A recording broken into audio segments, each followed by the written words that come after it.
साथ में बैठे हुए थे और श्री रुक्मणी की स्वर्ण थाल में अनेक प्रकार की बहुमूल्य कटोरियां जिसमें हीरे मोती गड़े हुए थे, अनेक प्रकार के पेय पदार्थ के साथ और प्रभु को भोजन के निमित्त वहां पर सुंदर स्वर्ण की चौकी में बैठा करके और भोजन परोस करके लाए। सहसा प्रभु एक कवल लेकर के मुंह में जैसे ही पाए, दूसरा हाथ में लिए थे, तभी प्रभु के हाथ से वो कवल नीचे गिर गया और मुंह का कवल मुंह में गिर गया। उनकी स्थिति को देख करके जो पटरानियां थी, जो रुक्मणी जी थी, अत्यंत भयभीत हो गई कि इन्हें क्या हुआ। बड़ी दुखी हो गई। वो सोचने लगी कि क्या हो सकता है, लगता है किसी भक्त के ऊपर अत्यंत कष्ट आ गया। तुम सामने बैठ जाओ बेटा। तो कष्ट आ गया है, इसलिए प्रभु की यही स्थिति हो गई। रुक्मणी ने डरते डरते प्रभु से प्रार्थना किया कि प्रभु आप अभी इतने प्रसन्न दिखाई दे रहे थे, लेकिन अचानक आपके मुखमंडल में उदासी कैसे आ गई। मुझे तो ये लगता है जैसा आपका कोई प्यारा भक्त अत्यंत कष्ट में हो, ऐसा कुछ मुझे लग रहा है। क्या मैं इस तरह से जो सोच रही हूँ तो क्या ये बात सत्य है? भगवान ने कहा, हाँ देवी, जो तुम सोच रही हो सही है। क्या है?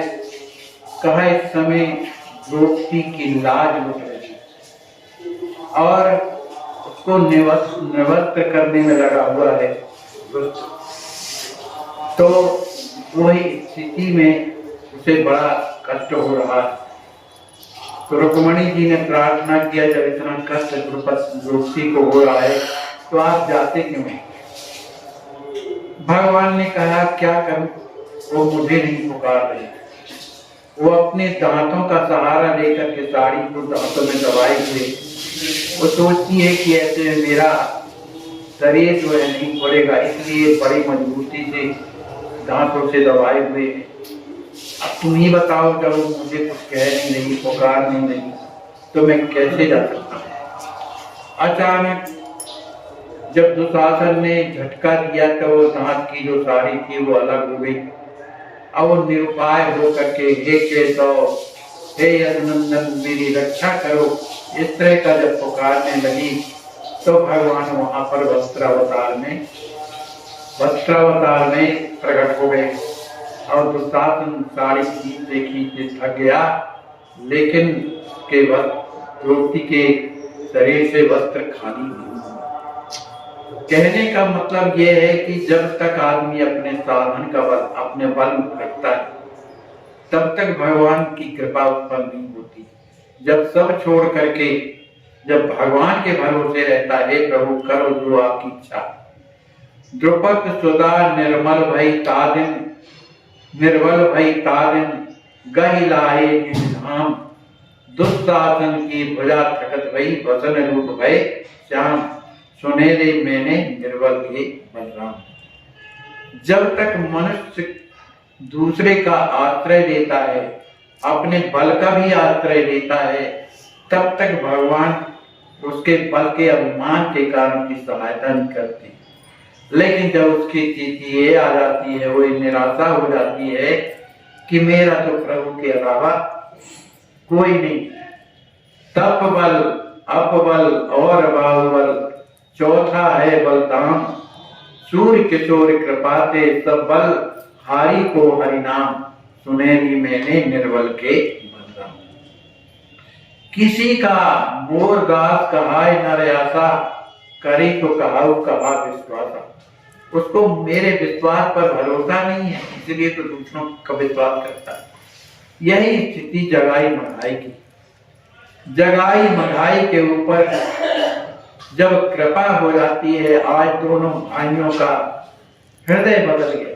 उनके नेत्र बरस रहे हैं, बार बार सोच रहे हैं कि हमने कितना बड़ा अपराध किया, जो संतों को कष्ट दिया, न जाने कितने लोगों को हमने कष्ट देकर उन्हें बड़ी क्रूरता के साथ उन्हें दंड दिया। ये सब सोच सोच करके और बड़े दुखी हो रहे हैं। उन्हें हृदय से पश्चाताप हो रहा है। उस पश्चाताप के कारण उनके जितने पाप थे सब जल के भस्म होने लगे। इसके बाद महाचैतन्य प्रभु तो अपने घर चले गए जहाँ रहते थे, और जगाई और मघाई उन भक्तों के समाज में, जो माने भक्तों का समाज था, उन्हीं के साथ में प्रभु के घर में आ जाते।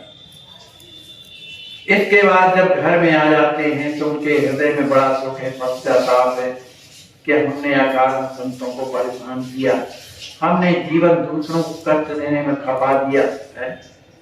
अब हमारे जीवन का क्या होगा, हम कहाँ जाएंगे, क्या होगा, इस तरह का दुखी हो रहे। इनकी इस दयनीय दशा को देख करके गौरांग महाप्रभु कहते हैं, अरे भैया तुम लोग इस तरह से क्यों घबरा रहे हो? तुम पर तो नित्यानंद जी की कृपा हो गई है, उन्होंने तुम पर कृपा किया है, इसलिए इस तरह की चिंता करने की आवश्यकता नहीं है।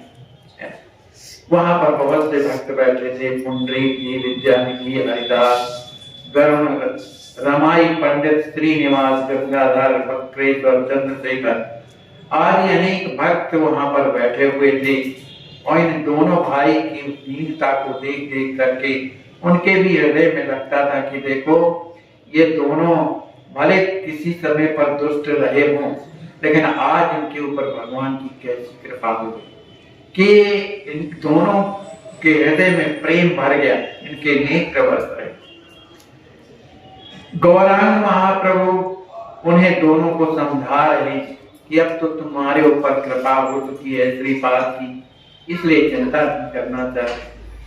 वो लोग कह रहे हैं प्रभु ऐसा ना कहिए, क्योंकि हम तो पहले से पापी हैं, हमने तो भगवान का नाम स्मरण नहीं किया। जिस किसी ने आपका नाम स्मरण किया है उस पर आपने कृपा किया, हमने ना नाम स्मरण किया, ना आपका चिंतन किया, न संतों की सेवा की, तो हम इसके पात्र नहीं। तो महाचैतन्य प्रभु कहने लगे, अरे भाई ऐसा क्यों कहते हो? आप तो नित्यानंद जी की कृपा के पात्र हो गए हो, इसलिए तुम्हें शोक मोह छोड़ देना चाहिए। अब तुम लोग निष्पाप हो गए हो, तुम्हारे ऊपर तो भगवान की बड़ी कृपा है। प्रभु की बात को सुनकर बड़े बड़े गदगद वाणी से दोनों रोते हुए बोले, प्रभु हम पापियों का उद्धार करके आज आपने अपने को पतित पावन जो नाम है उसको आपने सार्थक कर दिया। क्योंकि आपका पतित पावन जो नाम है, जब किसी ने आपका नाम लिया, माने पर भगवान का नाम लिया, तब आपने उसका कल्याण किया। नारायण ने अपने बेटे के नाम से नारायण नाम उच्चारण किया, आखिर उन्होंने नाम लिया, तब हम लोगों ने तो कोई नाम नहीं लिया, लेकिन फिर भी आपने हमारे ऊपर कृपा किया। हम तो आपके एहसान के बोझ से दबे जा रहे हैं प्रभु, इस तरह से अत्यंत दुखी हो रहे हैं। कहते हैं जिस तरह खेत में उल्टा सीधा बीज कैसा भी पड़ जाए, खेत परे पैदानिए उल्टो सीधो बीज, उसी तरह से आपने बड़े बड़े दुष्टों का उद्धार किया है। दंत वक्र, शिशुपाल, रावण, कुंभकर्ण, सट्टासुर, सम्रासुर, आघासुर, बकासुर, कंस, जितने भी असुर थे आखिर वो आपसे द्वेष बुद्धि मानते थे, माने आपसे उनका संबंध था, तो आपने उनका कल्याण किया। लेकिन हम लोग दोनों भाई तो कुछ नहीं मानते थे, एकदम कष्ट देने के अलावा हम लोगों ने कुछ नहीं जाना। तो आपकी सुधारता को देख करके, कृपा को देख करके हमारा हृदय बैठा जा रहा है।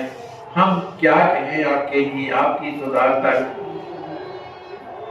तो वहां पर जितने लोग बैठे हुए थे कहा, प्रभु अब इससे बढ़कर के कौन अनाथ हो सकता है इन दोनों के जैसे, है ना?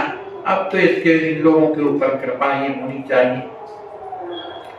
तो महाचैतन्य प्रभु कहते हैं, अरे भाई इन पर श्री नित्यानंद जी ने कृपा कर दिया।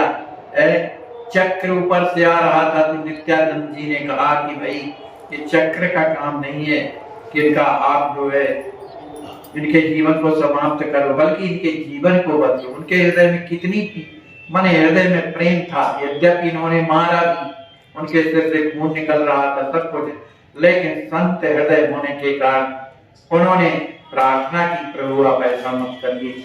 तो जिन पर नित्यानंद की कृपा हो वो पापी कैसे हो सकता है? मतलब कोई भी संत किसी भी जीव पर जब कृपा कर देते हैं तो किसी रूप में पापी नहीं रहता, है ना, क्योंकि भगवान के भक्तों की महिमा ऐसी है। सरदा तप निस सत्य पारी संत दरजन पातक तन। संतों की कृपा हो जाए तो महान से महान पापी भी कल्याण का कल्याण हो जाता है। भगवान तो ये नियम रखते हैं कि निर्मल मन जब सो मोहि पावा, मोहि कपट छल छिद्र न भावा।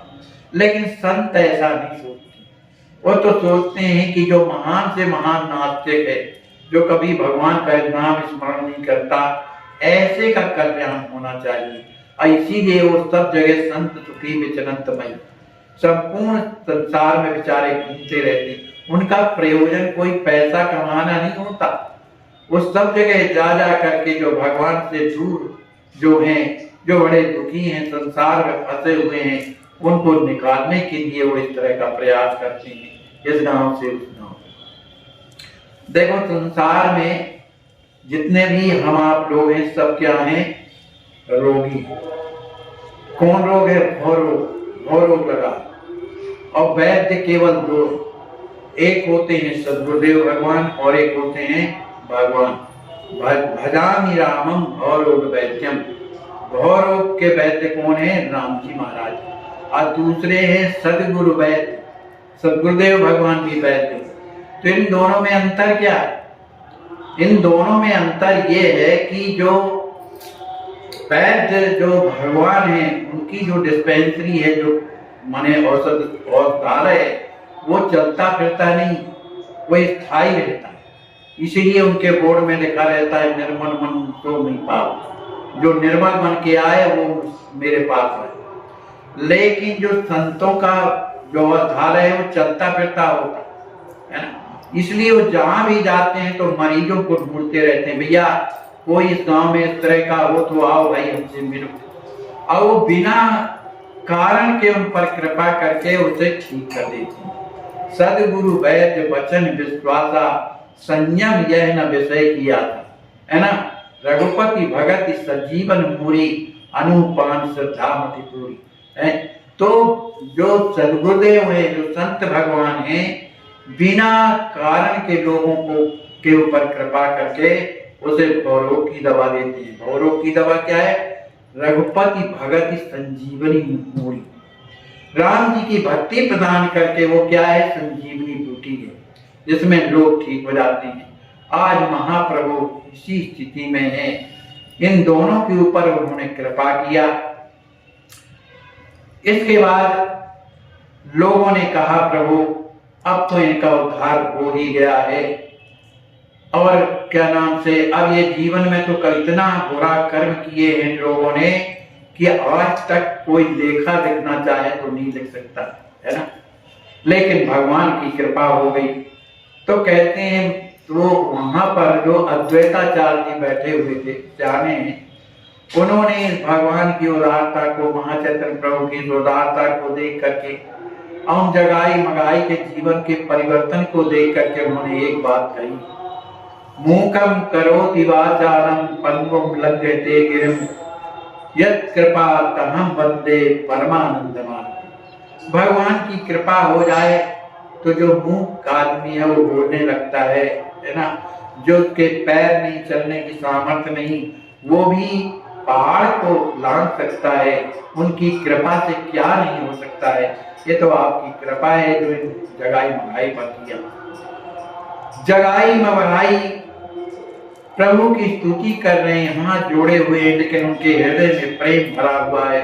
अपने ऊपर उनकी महाप्रभु की इतनी कृपा को देख करके और उनका हृदय में आनंद भरा हुआ है, अपनी गिलानी से गड़े जा रहे हैं और हाथ जोड़ करके कहते हैं प्रभु हम लोग ऐसे नहीं हैं जैसा हमें आप कह रहे हैं। आप कहते हैं कि आपके उन लोगों के ऊपर कृपा हो गई, हम इस बात को नहीं मानते हैं, हमें तो नहीं लगता है, क्योंकि हम तो अत्यंत पापी। तो महाचैतन्य प्रभु ने कहा अब आप लोग एक काम करो। क्या कहा? जितने भक्त यहाँ पर बैठे हुए हैं इन सब के चरणों की वंदना करो, इनकी चरण रज अपने सिर में धारण करो। देखो संत महात्माओं के चरणों में प्रणाम करने से क्या होता है? उनका आशीर्वाद मिलता है। लेकिन प्रणाम भी ऐसा नहीं कि बिना मन का, सच्चे हृदय से जो प्रणाम करते हैं तो संतों का आशीर्वाद मिला करता है। तो जगाई मगाई को कहते हैं आप लोग उठ करके सबके चरणों में प्रणाम करो। जगाई मगाई उठ करके सबके चरणों में प्रणाम करते हैं, उनके चरणों की धूल को लेकर अपने सिर में लगाते हैं और उनका हृदय भर जाता है तो उन्हीं के चरणों में अपना सिर रख देते हैं। उनके नेत्रों से बहते हुए आंसू उनके चरणों को गीला करते हैं। इस तरह से सभी के चरणों में उन्होंने प्रणाम किया। फिर उसके बाद फिर भी उनके हृदय में संतोष नहीं हो रहा, संतोष नहीं हो रहा था। उन्हें लग रहा था कि हम इतने महान पापी हैं, कैसे हमारा उद्धार होगा, क्या होगा। जब ये स्थिति आने लगे समझो भगवान की बड़ी कृपा है। अपने आप को बड़ा पवित्र मानना, बाकी तो सब ऐसा ही है, ये सही नहीं। जो जन मोह कहाँ भजत हैं करत जगत से द्वेष, पूजा अर्चा ताज कर है पाखंड नहीं। जो सब जीवों से प्रेम करता है, सबके प्रति हित की भावना रखता है, ऐसे लोग भगवान की कृपा पात्र होते। अब महाचैतन्य प्रभु इनसे कहने लगे कि आप लोग जो है अब हमारे साथ में गंगा जी में स्नान करने के लिए चलना। उस समय रात्रि का समय था, रात्रि में ही सभी कोई गंगा जी में जाते हैं और बड़े उच्च स्वर से कीर्तन करते हुए चले जा रहे हैं।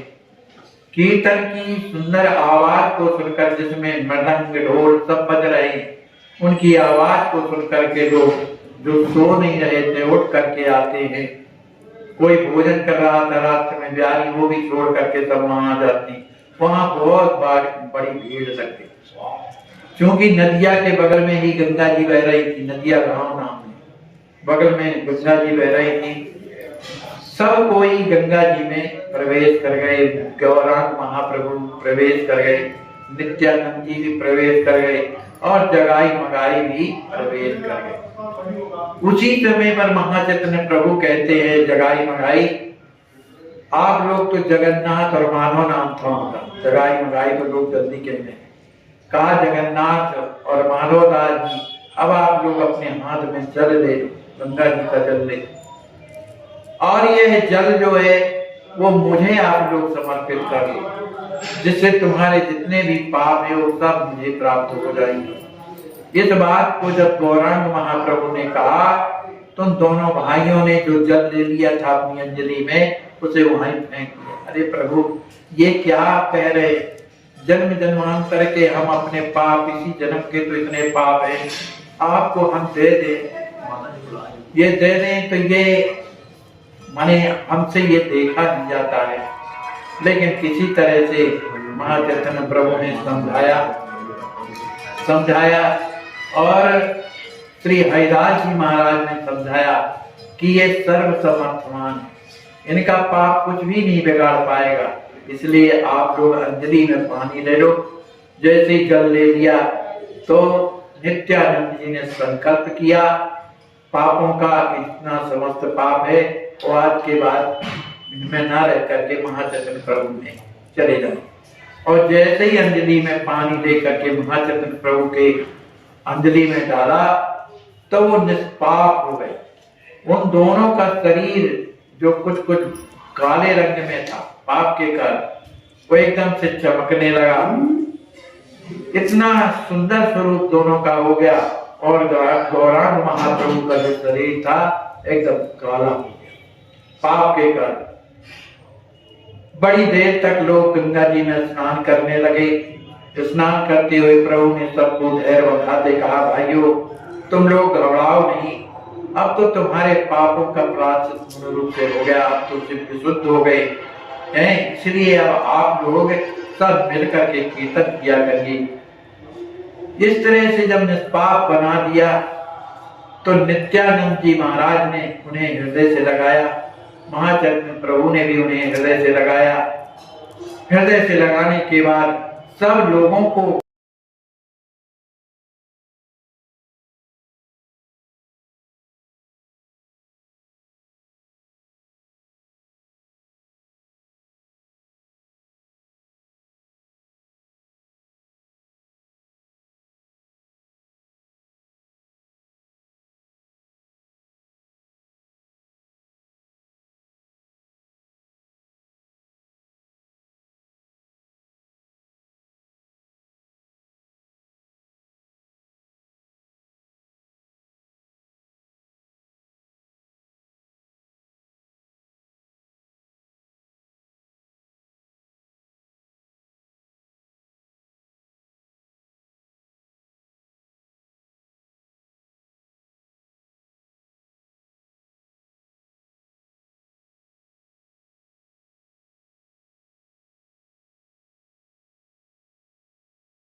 इनको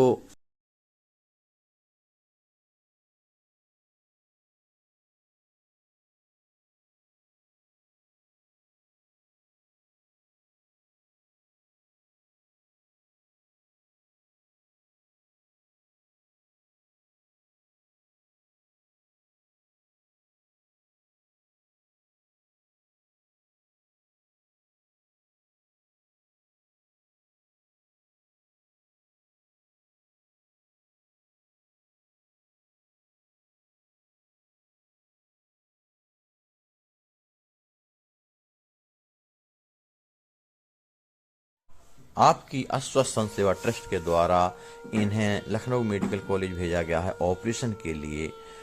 बहुत कष्ट है, बिना ऑक्सीजन के इनके प्राण नहीं रह सकते हैं। आप सोचिए, आप विचार कीजिए कि ऐसे असहाय संत बेचारे जिनकी कोई सेवा नहीं करता, तो कम से कम आपके अस्वस्थ संत सेवा में आ गए हैं इस ट्रस्ट में, तो आप रात दिन उनकी सेवा कर रहे हैं।